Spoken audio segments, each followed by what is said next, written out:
Welcome to Demolition Success Secrets, the podcast that's changing the game for demolition businesses everywhere. Ever wondered how a wrecking ball wielding industry can leverage digital marketing to dominate their market? Well, we've got the blueprints, strategies, expert guests, and more to show you how. Stay tuned, because we're about to blast through the barriers of your business. All right, welcome guys. Another awesome episode of Demolition Success Secrets. We have John in the house on the line, first time doing Google Meet. It's a big moment for all of us here. And yeah, he's a pro. We talked in our pre-interview. He's got some really cool wisdom. So John, welcome. Thank you. Absolutely. So how did you get in the biz? How did all this transpire? I started out probably about 13 years ago cleaning out foreclosed homes. And before that, actually, I was trying to become kind of a legitimate scrap metal dealer, but the stigma behind the scrap metal dealer being, just a bunch of tweakers out trying to get their next fix. I couldn't overcome that. And then the price came down on scrap metal. And so I discovered the foreclosed home cleanups, and then that kind of took off from there. Just got my foot in the door and tried to expand all my services from there. Awesome. Now, how did you come up with your company's name, the logo, all that fun stuff? Because it's pretty slick. I like the name. Oh, yeah, I appreciate it. I don't know. I kind of regret my name choice a little bit because I think it's maybe too long and doesn't quite maybe encompass everything. But when I first started, I had a business partner, and his mom owned Apex Real Estate. And so we just kind of stole her name and added, our touch to it. So, but he kind of lost interest after not even a year, and I took over the business. Crazy. Okay. What did he go move on to? Anything high and mighty, or? Well, so he's a welder fabricator. So he opened up a fabrication shop and then a car lot, and he's done a whole bunch of other things, and he just has his hands in pretty much everything. Okay. Are those things like pretty big and successful, or is it kind of like he's spread thin? He loves a new adventure. Well, unfortunately, I won't tell him. he's done really well with the fabrication, but he kind of, I think, got burned out on it a little bit, and he moved on to the car lot, and then that didn't do too well. So, I mean, I think he's going to start back up with fabrication again. So he's done really well with that. I mean, there's a lot of money in fabrication. If you know how to weld and you know how to fabricate, you'll always have a job. Yeah, absolutely. Yeah. So on your business success, where did you feel, or how are you guys feeling right now with scaling? Was it something that it took hold after X amount of time, or you still feel like there's always more milestones, right? But how did it catch, and kind of where are you guys now in the growth phase? That's a good question. 2022 and 2023 were really good years, really good growth years. I was able to buy, new equipment, and I think there's a lot of people at home with COVID money that wanted to do home improvements, so that helped. And then just the economy overall for this type of thing, and then buying, home sales and stuff, and the interest rates were pretty good, and there are a lot of people, buying and selling homes, and that's kind of led to that. But I think I've pretty much reached a peak. This year last year kind of leveled off, and I didn't really do a whole lot of growth, like financially, and then this year has actually scaled back just a little bit. As far as busyness goes, because there's a lot of people getting into the junk removal industry and then starting to break into some demolition stuff as well. So a lot more company, a lot more competition out there. Right. It's so funny because we hear that across the board, where particularly in like full teardown demo, some people are just like, you have no idea how competitive it is. And actually, I had a podcast, it was just a few weeks ago, where I was told essentially a GC had put out an offer, for a job that needed to be done. And who I had on the, podcast as a guest, he was like, yeah, we used to bid against a few people. The GC took me aside and said, hey man, like we are getting a lot of bids, way more, like triple, quadruple what we used to. And Yeah. this is happening over the last, year, 2 years, that kind of thing, substantially over the last few quarters. Interesting. Why do you think that is? And does that scare you, or is that just an opportunity to stand out with your quality? Yeah. So, well, I think, yeah, it's probably an opportunity to try and flaunt my good qualities, which is the experience. Junk Mm, removal is definitely not rocket science, but demolition can have a lot of things that you really need to know about, as far as like the asbestos testing and utilities and special waste manifests and um, permits and stuff like that. Because I know a lot of companies don't want to do the permits; they want the homeowners to do the permits. And I've had a lot of experience doing that, and that's one thing I can offer, for an extra charge, and people are usually pretty happy about that. right. They're like, please take it off my plate. Yeah, That's awesome. that's Now, pretty do you cool. guys have like a expediter, or is that just something you're so good at, or maybe you have the right relationships where you could kick permits through pretty quick? I think probably because the people at the permit, at the counties and the cities, they know me, and I'm contracted out with some of them too, anyway, just for jobs and everything, and so having a working relationship definitely makes it easier, and then of course having the experience makes it a lot easier. Okay. Yeah. Now, tell me how you guys transpired. I believe junk removal was kind of the focus at first, and then demolition came into the mix. Yeah. Is that correct? How did that look? Yeah, demolition I think started in 2016, I believe, is when I started Okay. doing the demo stuff, because I got my CCB license, because you have to be licensed to do any if you do any kind of alterations on a house, you are supposed to have your CCB, and then along with that you need to know what needs to get tested for asbestos and stuff like that. And there's a lot of junk removal companies that also do some demolition stuff that don't that aren't licensed and don't do the necessary testing, you know Mm, because the asbestos is pretty important, because potentially a homeowner can be in trouble for not having that testing done and dumping asbestos into a landfill.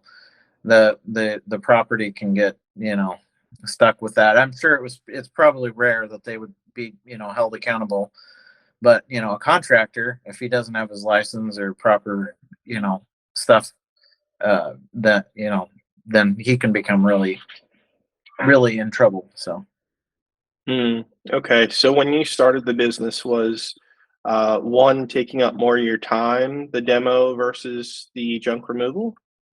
junk removal has always taken up probably more of my time.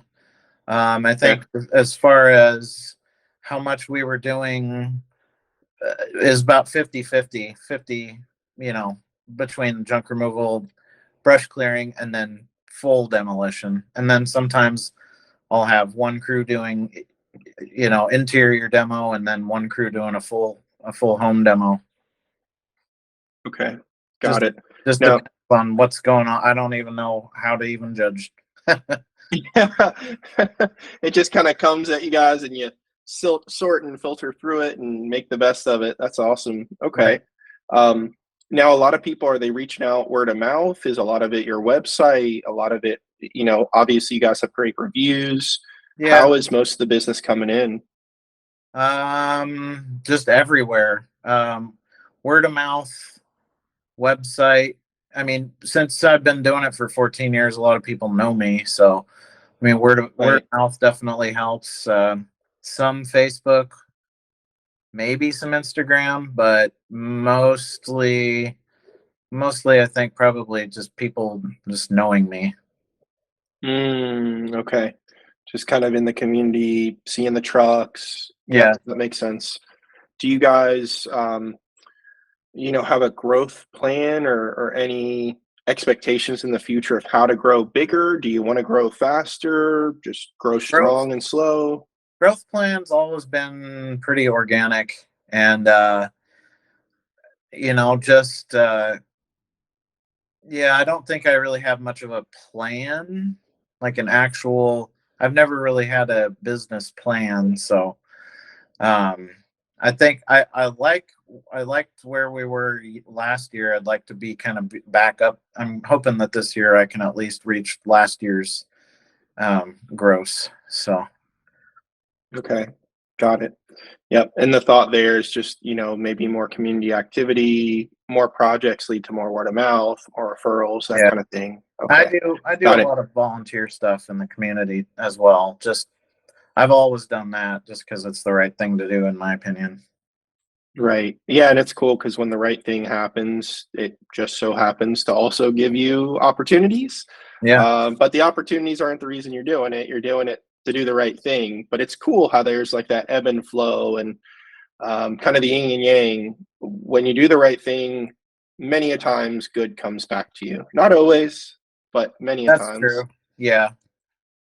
That's cool. Now, when you're doing that, is that, project work in the neighborhood that is at a discounted rate? Is that done sometimes for free? What does that kind of look like, the volunteering? The volunteer stuff is totally free. I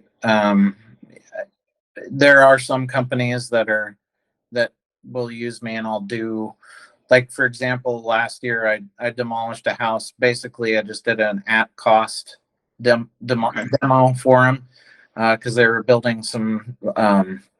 It's a nonprofit group that was building low income housing, and so I demolished a site and took and hauled off a bunch of trees and stuff.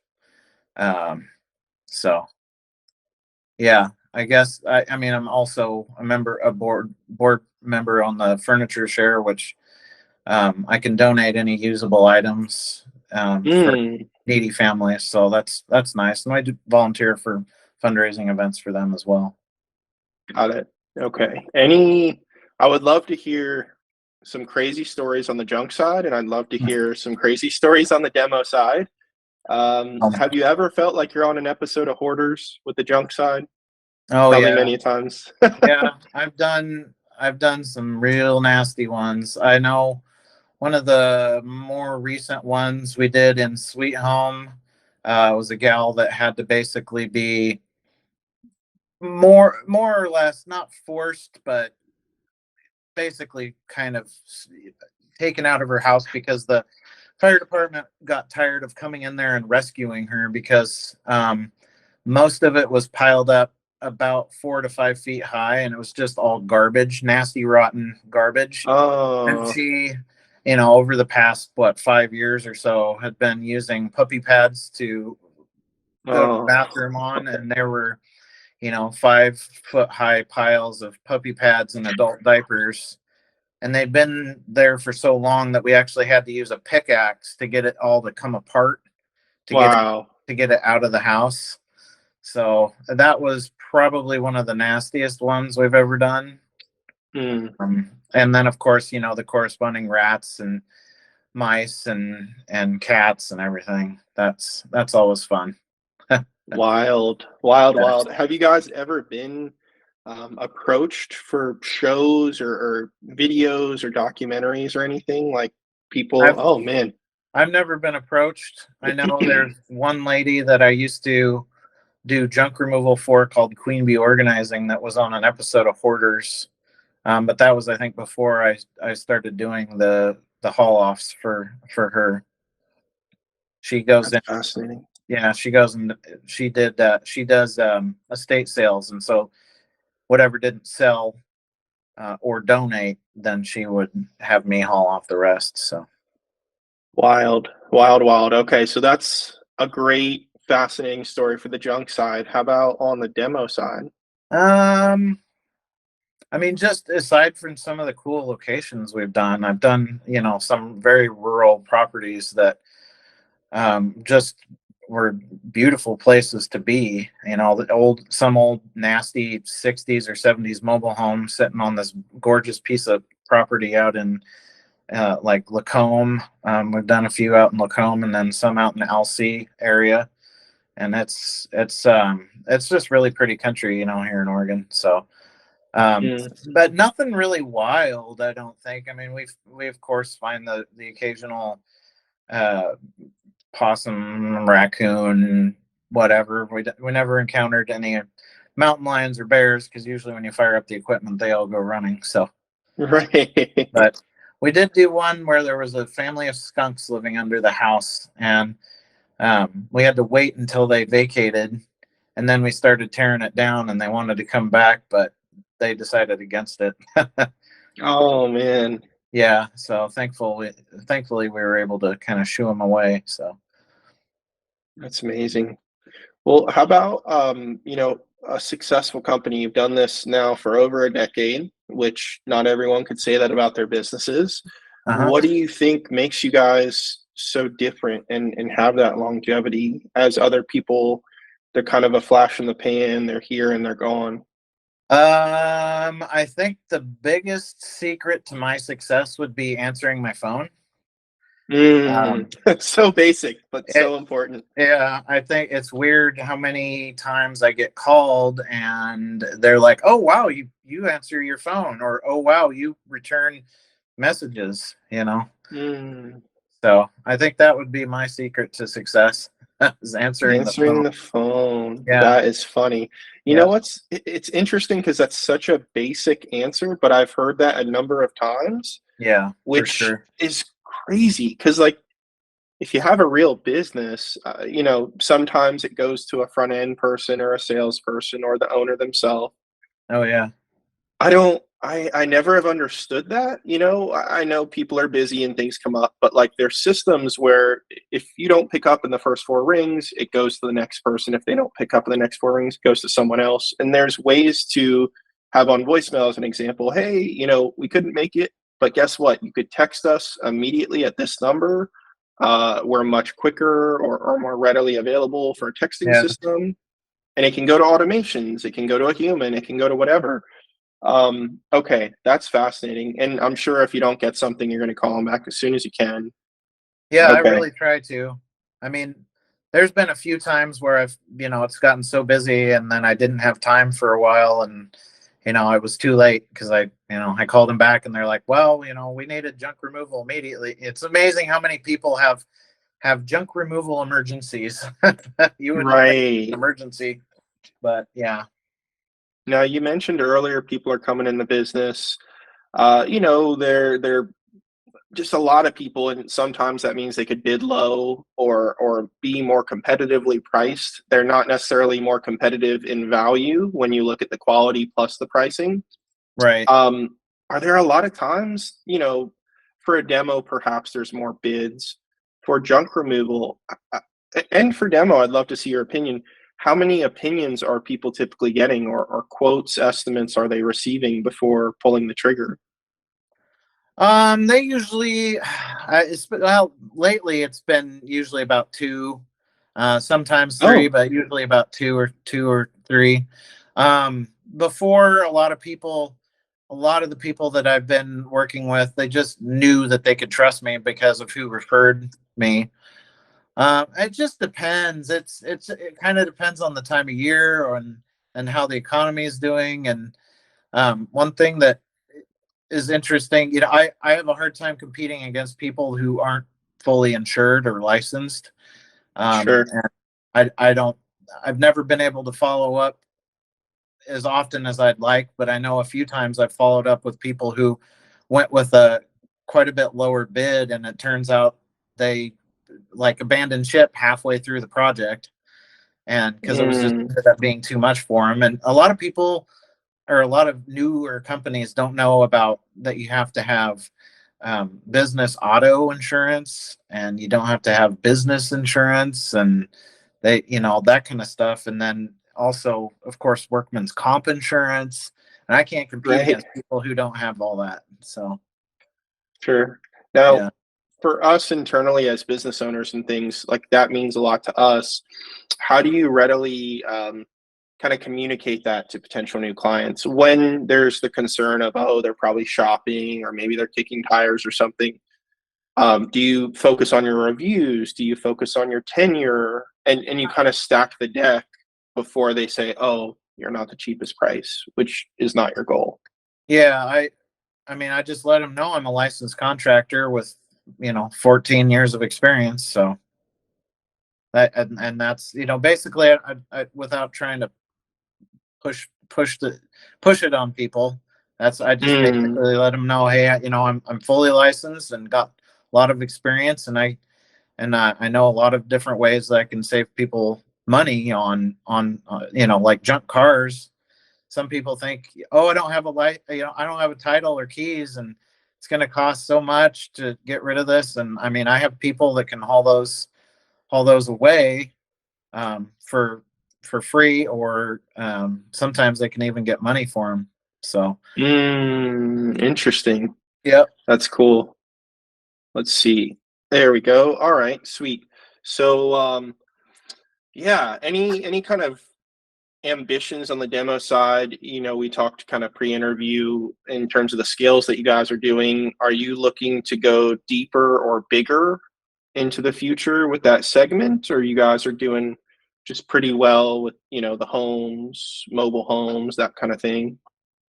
I mean, I suppose it would be nice to start getting into some of the commercial stuff, but the problem is I don't own the excavator that we use. I rent, Sure. because the logistics of buying and paying for an excavator, and then I have to get my guy licensed for a commercial driver's license, and then the insurance is higher, and then I have to get a big trailer and a truck to haul it, and it's just the logistics of that make it, I think, a little bit cost prohibitive. And I like my profit margins the way they are now, and every time I crunch the numbers on expansion, it would be a pretty it would be a pretty big gamble on my part, I think, Right. for trying to get into the bigger demolitions, because there are a lot of companies that offer the larger demolitions that I just could never compete against. I mean, I can think of it, like Mid Valley Gravel is one of them. There's no way I could compete against them. They have great prices for what they do, and they're well equipped, and they got started. I don't know exactly when, but they've got good profit margins, I'm sure. So I think probably short answer would be I'm pretty good with where I was last year. As long as I can get there this year, then I'd probably be pretty happy with that. Got it. And I guess big projects, homes and trailer homes and things probably do add in pretty nicely to the revenue. Junk removal, obviously bigger projects are pretty healthy. Yeah. Are demo jobs the highest revenue? Not profit per se, but revenue relative to junk, unless the junk's a pretty big job? It just depends on who I'm working for. Demolition can pay a little bit better just because there's less employees involved, and it's just basically one guy and on an excavator, and then another guy raking up all the leftover bits. So it's Right. it's a little easier, and you just fill up dumpsters. So that definitely makes it easier than having to drive around a truck and trailer and have three guys pulling things in and out of houses. And profit margins on the demos are a little bit higher than the junk removal. Okay. And even revenue itself, possibly more high, per job on demo, or can junk removal revenues be pretty high as well? Well, it depends on the size of the job. It just depends. They flip flop against each other, I think. Yeah. So yeah, it depends on how big the job and who we're working for and that kind of stuff. So demo can pay better and junk removal can pay better. Right. That's cool. It's like an ebb and flow. Like one day it's this, the next day it's that. That's good. Right. Kind of Right. differentiates. It diversifies the income. So Yeah. if one's a little soft, the other one's doing well. Okay. Yeah. last few questions, team members, how do you get good people? How do you keep good people? I know that it can be a very challenging question sometimes. Well, that's one of those ones that seems pretty easy to answer, to me, but I mean, you have to pay your guys really well, and I pay my Mm, guys really well, and they're able to keep things that they find that they like or think maybe if they can resell and make a little bit of extra money.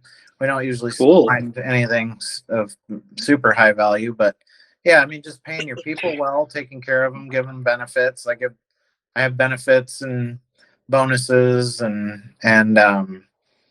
if we do really well on a job, they get a percentage, and they're been, I mean, with me for, I mean, I have one guy that's been with me for 9 years, another guy that's been with me for 5 years, and the other two have been, part-time for at least 5 years. And then Oh, my stepson recently has joined in and started helping out with some stuff. And so hopefully he can take it over from me. cool. Yeah, I was going to ask, is there ever a plan to sell? Seems like more handing it off. Well, I mean, if he wants to, I don't know if he's still pretty young. He's 19 or 20. So, I don't know. I've talked to him a little bit about it. I don't know if he's all that interested in maybe taking it over, but if somebody came along and made me a really awesome, offer on the business, I'd consider it. Mm. Is there a magic line in the sand that, let's say it was perfect situation, just someone gives you a big check? Is there some magic number that you'd be like, all right, I'd be an idiot to not take that? That's a good question. I've never I've never put a value, I guess, on the sale of my business. I haven't really researched that a whole lot. I mean, I guess if somebody gave me $1 million for it, but I really don't see that ever happening. Yeah. Yeah. I mean, depending on revenues and profit margins and things like that, some people, in some businesses too, the multiples are pretty good. And some people might be able to come in. I'm sure they would have a very difficult time replicating you, but Mhm. they might have a way to make it work where you help for the first year or two and get some sort of management in there, take them from a similar industry or the same industry, prop them up and say, never leave me. Please. Right, Just someone with money, they may have the experience, they may not. right. Okay, that's interesting. That would be really, really interesting. So $1 million, possibly, not that that's the exact thing. Maybe it's Yeah, 2 million. Who knows? Maybe it's yeah, 20. yeah. Uh, that's cool. All right. And what would you do post sale? Would you go kick your feet up on the beach? Would you go to Disney? Uh, I'd probably pursue uh, buying and selling real estate more. Interesting. Okay. Yeah, I'd like to get more into that. I do a little bit Okay. right now. I like to buy properties that are derelict and fix them up and rent them out. So I think that'd be, if I could do more of that, that would be great. Interesting. Yeah, I've partaken where Alabama, Georgia, Texas, Mississippi. I think that's all the states. I've done that same thing. Not necessarily the worst of the worst conditions. Some of them were. Some of them it was just kind of some value add here and there, Yeah, but it's a lot of fun. It's especially with your ability to kind of have good estimates, and obviously you're a handy guy. Um, for me, I kind of looked at the numbers. I try to connect the right people for the right projects, and there's yeah, pros and cons. There's yeah. some really killer projects that work out awesome, and there's some projects that you wish you never touched. Oh, I'm sure. Um, things like foundation come up, Oh, things like yeah, plumbing and electric, and of course you can try to have the best eyes on it, and you can have a home inspection done, but please get the pros in there. One thing I learned is with plumbing, this was one particular project, but snaking it with a video camera snake prior to purchase, because I almost had a total nightmare on a home where we redid, the whole place. All of a sudden, in the floors in the kitchen, water starting to seep out of nowhere. Every time you walk on the floors, brand new, nice floors.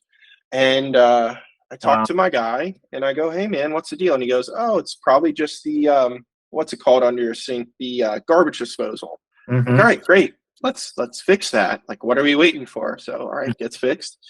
And the seeping's still there. Oh, it's going to take a few days to dry up. That's just the residual, blah, blah. So eventually it's still a problem. My GC is kind of like hands off, like, hey man, we've tried everything. Turns out there was, I believe it was like a crack in the foundation, the concrete, and water was kind of seeping through the ground. So yeah, the brand new floors that we had done, the bathroom, we had redone the whole house. The plumber comes in and he's like, hey, it's going to be pretty hefty, but by this amount of room with a tree root or something that hit the pipe with the cracked concrete, you're lucky that we don't need to tear out X amount of walls, floors, space that you had just done. Oh, yeah. But yeah, there's some pro tips. Having a structural engineer come out, you know, or a foundation repair company coming out prior to, or, you know, like for me, I'm pretty good with those things. The plumbing, I can't see the pipes, you know, so yeah. Electric, you know, you can kind of figure it out. But yeah, that's really cool. It's a gamble. It's not as bad as Wall Street day trading or crypto day trading. It can be very, very, very fun. You feel like you're on HGTV sometimes, like living the actual stuff. That's cool. All right, so that would be the game plan after. Really, any other takeaways that you have for the business in the junk removal space, the demolition world, that you want to impart the wisdom with our audience? And then let's learn about where we could find you and sign off. Well, one thing I learned early on is be careful of doing bank foreclosure work, because there's not much money in it these days, and they'll try and get you to do all this stuff at cost for all these amazing bid opportunities that they claim to have, and then never present bids. Interesting. Yeah, that's one thing, that the bank foreclosure stuff, there's no money in it right now because they don't have any bailout money anymore. So, So back in the day, it was definitely more lucrative. Yeah, these the days bailout it's much money, tighter. Yeah, bailout money really. Yeah, it was a lot more lucrative. Some of them I'll still do bank foreclosure work, but I tell them that it is bid only. I will come in and bid the job. I won't do it for their pricing. They have better pricing. So I don't know if that's a good tip or not, but no, that's valuable. Definitely valuable. Any other last little tidbits? I think that's about it. Cool. All right. Well, John, how do people in our audience find you guys? I know your website, I know your phone number, but please share so people can reach out. Yeah, I'm based out of Lynn County, Oregon, and I cover Lynn, Benton, and Marion counties, and sometimes I'll go to the coast. But if it's a bigger job, I'm willing to travel. And if you want to just give me a call, on my phone, or you can look at my website at apexpropertyclearing.com. It's a pretty nice website. I'm pretty happy with it. Or you can just give me a call on my phone at 541-905-6451, and I'm happy to take your call and talk to you. And I love doing bids. Yep, and he picks up his phone, guys, too. Yeah, I try. Something some of you should try to do a little bit more, like John. Yeah, I try. It's tough, but I understand why some people have trouble with that. Yeah, well, and you can look at it like, as your business, come up with solutions. There are options. I'm not saying you need to have some, phone call sales center all the time. Right. I'm not saying that you need to freak out when you're out with your family that you have to pick up the phone every second you're out at dinner. Enjoy your dinner. Right. However, there should be some sort of protocols, perhaps, that it can kick to another team member. Like we talked about earlier, it goes to a voicemail that says, we'll text you right back if you leave a voicemail. Tell us the scope of the work. Tell us when you need the work done. Some sorts of mechanism, or even auto text systems. If a voicemail is left, kicks to the system, hey, it's John. Sorry, I'm sorry I'm not available right now. Please tell me the scope of work, and that will allow us to get back to you as soon as possible. So Awesome. Sweet. Well, thank you so much for being on the podcast, John. You bet. This is another episode of Demolition Success Secrets, and thank you guys so much for listening. John, you and I will hang out on the line and catch you guys on the next episode. That's a wrap for this episode of Demolition Success Secrets. Stay tuned and subscribe for more explosive insights from our upcoming episodes. Until then, continue to blow up your demolition business and make the competition rubble in your path.